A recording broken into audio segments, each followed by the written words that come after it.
As ações mais que triplicaram em pouco mais de um ano. Além disso, tem todo um cenário que corrobora para todo esse crescimento. E a gente vai tratar exatamente da empresa Vale, uma das mais queridas aqui entre os investidores brasileiros. Então, te convido a assistir esse vídeo até o final.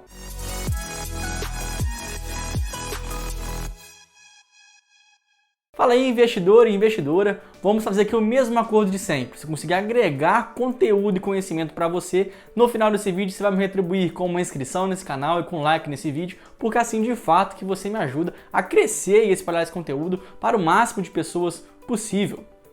A história da Vale é riquíssima, surgiu lá na década de 40 com o objetivo de explorar, transportar, comercializar e também exportar o minério de ferro, a princípio só ali na região de Itabira, no interior de Minas Gerais, que seria exportado ali para o restante do mundo. De fato, a Vale viveu anos de altos e baixos, característico do seu próprio setor de atuação, embora ela só tenha sido privatizada lá no finalzinho da década de 90, quando a empresa realmente não passava por um bom momento. Ela dava cerca de R$1 milhão de prejuízo diários. Então, a partir dessa privatização, começou a melhorar em muito a própria produção da empresa. A Vale hoje é uma das maiores empresas do mundo em mineração. E aqui seu carro-chefe realmente é o minério de ferro, embora a companhia também tenha muita força em níquel, em cobre, em cobalto, manganês, ouro e em outras operações. Dividindo aqui a sua receita líquida em termos de operação, a gente vê que a parte de minério de ferros, os materiais ferrosos, compõe quase 80% de toda a receita líquida da empresa, enquanto os outros 16% são para materiais do níquel e do cobre, que a gente vê que realmente a Vale tem uma força muito grande também nesse segmento, sobrando os outros 4% para a operação de carvão, uma operação um pouco menor, embora ainda assim a Vale realmente ainda tenha muita relevância, principalmente lá com algumas usinas na África. Agora, em termos geográficos, a gente vê que essa atuação é ainda mais ampla, isso porque a Vale tem atuação global. Então hoje, para a gente ter uma dimensão de qual que é o tamanho da Vale, a gente vê que somente 10% das suas receitas vem das suas operações no Brasil, 50% vem da China. E aqui falando da China, esse é o país em que a gente vê as maiores negociações com a Vale. Então, somente no último ano, mais de 60% de todas as embarcações da Vale foram para esse país asiático. Então, realmente, a Vale depende muito do próprio crescimento chinês, embora ela ainda assim tenha uma força realmente muito grande em várias partes do mundo, em todos os continentes. Isso tudo fica ainda mais interessante quando a gente analisa os custos da Vale. Isso porque, como a gente já disse, as receitas no estrangeiro correspondem a quase 90%. Porém, os custos, grande parte deles, está em real. Então a empresa realmente é muito beneficiada quando há uma desvalorização cambial, porque o seu produto fica cada vez mais barato, embora os custos de produção, grande parte dele, não acompanhe essa desvalorização cambial. Então realmente esse é um cenário muito positivo, pelo qual a Vale vive hoje.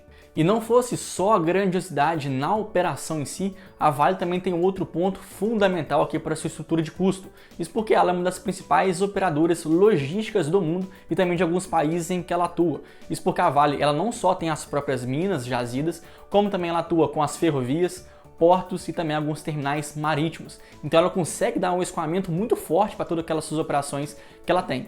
E isso aqui é fundamental, principalmente se tratando de um mercado comoditizado, já que o material, o produto em si, ele tem um baixo valor agregado. Então, quanto mais você consegue reduzir o custo de fabricação, de produção, de extração, mais realmente seu produto vai ser competitivo no mercado internacional.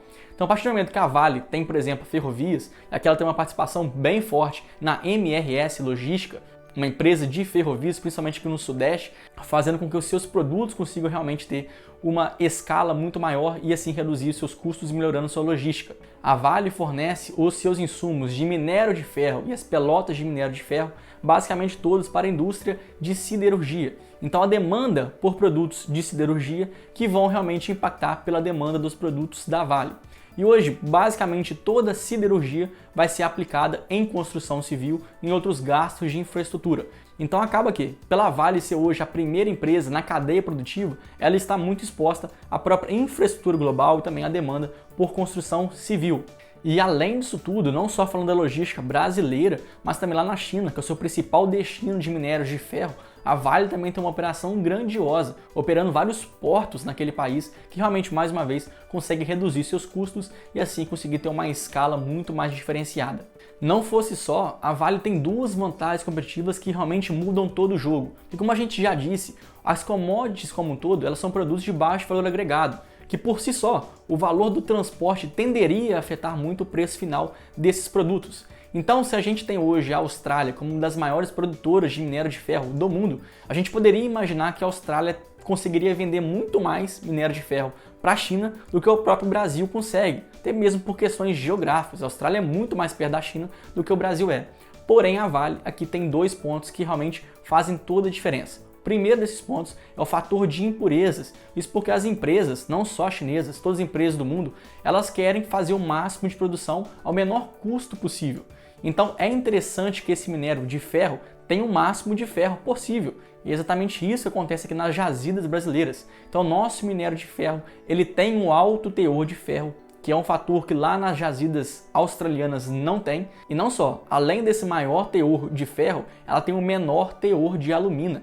Então isso acaba que impacta muito os altos fornos dessas indústrias. Então o processo produtivo acaba que se torna muito mais barato a partir do momento que você tem já um insumo de maior qualidade com menos impureza. E aqui o segundo fator, ele também relaciona com o primeiro, mas é que a gente vai além da própria questão financeira, a gente vai abordar também a questão ambiental. Porque a partir do momento que você consegue fazer uma produção mais limpa, com menos danos ambientais, essas empresas que hoje realmente têm uma preocupação muito forte nessa parte ambiental, procuram por materiais mais limpos e aqui mais uma vez o próprio insumo que a Vale fornece no continente asiático, ele também ganha maiores proporções do que os minérios de ferro da Austrália. Então isso tudo faz toda a diferença no jogo da Vale e é por isso que ela consegue vender e vender bastante. E já que a demanda pelos insumos de siderurgia acaba afetando a demanda dos materiais produzidos pela Vale, a gente vê que nos anos de 2019 e 2020 a China quebrou recordes de produção de aço. Teve um crescimento aí acima de 5% em base anual. Então a cada ano que passa, realmente a China vem crescendo muito,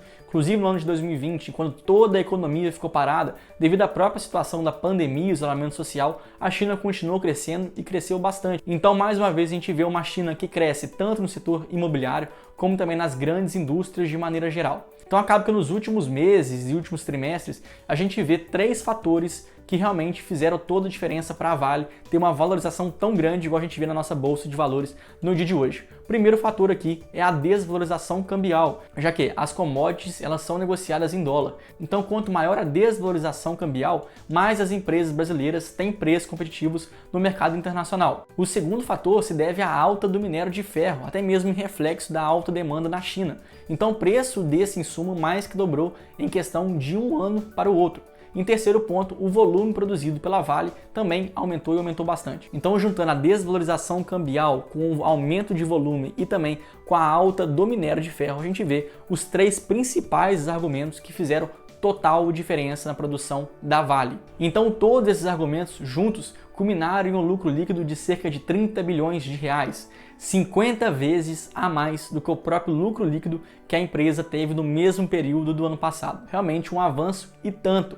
Mas cuidado, aqui eu trouxe justamente essa informação porque vários sites, vários noticiários gostam de destacar esse avanço, mas esquecem de destacar alguns fatores não recorrentes que aconteceram no passado da companhia. Então, quando a gente tira todos os fatores recorrentes, a gente vê que por mais que o lucro líquido realmente tenha avançado muito, por esses fatores aqui já citados, realmente o avanço não foi de 50 vezes, embora mais uma vez o avanço tenha sido sim considerável. Digo isso porque em anos anteriores, inclusive no ano de 2020, a Vale teve uma provisão muito grande em relação a Brumadinho. Então todo aquele dinheiro que a Vale precisou realmente pagar de multas ambientais, todos os processos que ela sofria, acabaram impactando no lucro líquido. Então acaba que, justamente por em anos passados ter tido essa previsão, o lucro líquido foi muito baixo. Então no final das contas, essa comparação do primeiro trimestre de 2021 com o trimestre de 2020 não é tão verdadeira assim, que considera fatores não recorrentes. Então muito cuidado na hora de avaliar uma empresa, principalmente se essa for uma empresa de commodity, que é o caso da Vale. Além do mais, empresas de materiais básicos, como é o caso da Vale, são muito impactadas pelo fator dólar, oscilação cambial. Então, o mais correto a se fazer é fazer comparação entre EBITDA, não lucro líquido. Porque se você comparar o lucro líquido em si, você vai ser afetado pela questão cambial. Então, muito cuidado com esses sites e manchetes que só destacam a parte que é a mais volátil e a menos recorrente de todas. Agora, por fim, para a gente ressaltar que hoje o preço que a Vale está negociando no mercado, a gente vê que ela tem um preço sobre lucro na casa de 10,2 vezes. Esse resultado em si é menor do que os anos anteriores, principalmente pelo fato que a empresa bate recordes de lucro. E aqui, mais uma vez, cuidado, isso porque o preço do minério de ferro se encontra nas máximas em muitos anos. Então hoje a Vale ela tem um cenário que corrobora totalmente com o seu crescimento, mas a gente já sabe que esse mercado vive em ciclos. Então hoje ela realmente pode estar na alta, mas a gente não sabe até quando esse cenário vai se perpetuar. Então se você pensa em comprar a Vale, realmente avalia todo esse cenário, porque a partir do momento que o minério de ferro voltar a cair, ou o próprio real voltar a se valorizar um pouco, a gente tende a perceber que os resultados futuros da Vale podem não ser tão bons igual já vem sendo nesses últimos meses, embora ainda hoje a gente vê uma companhia muito mais forte do que ela já foi em anos passados.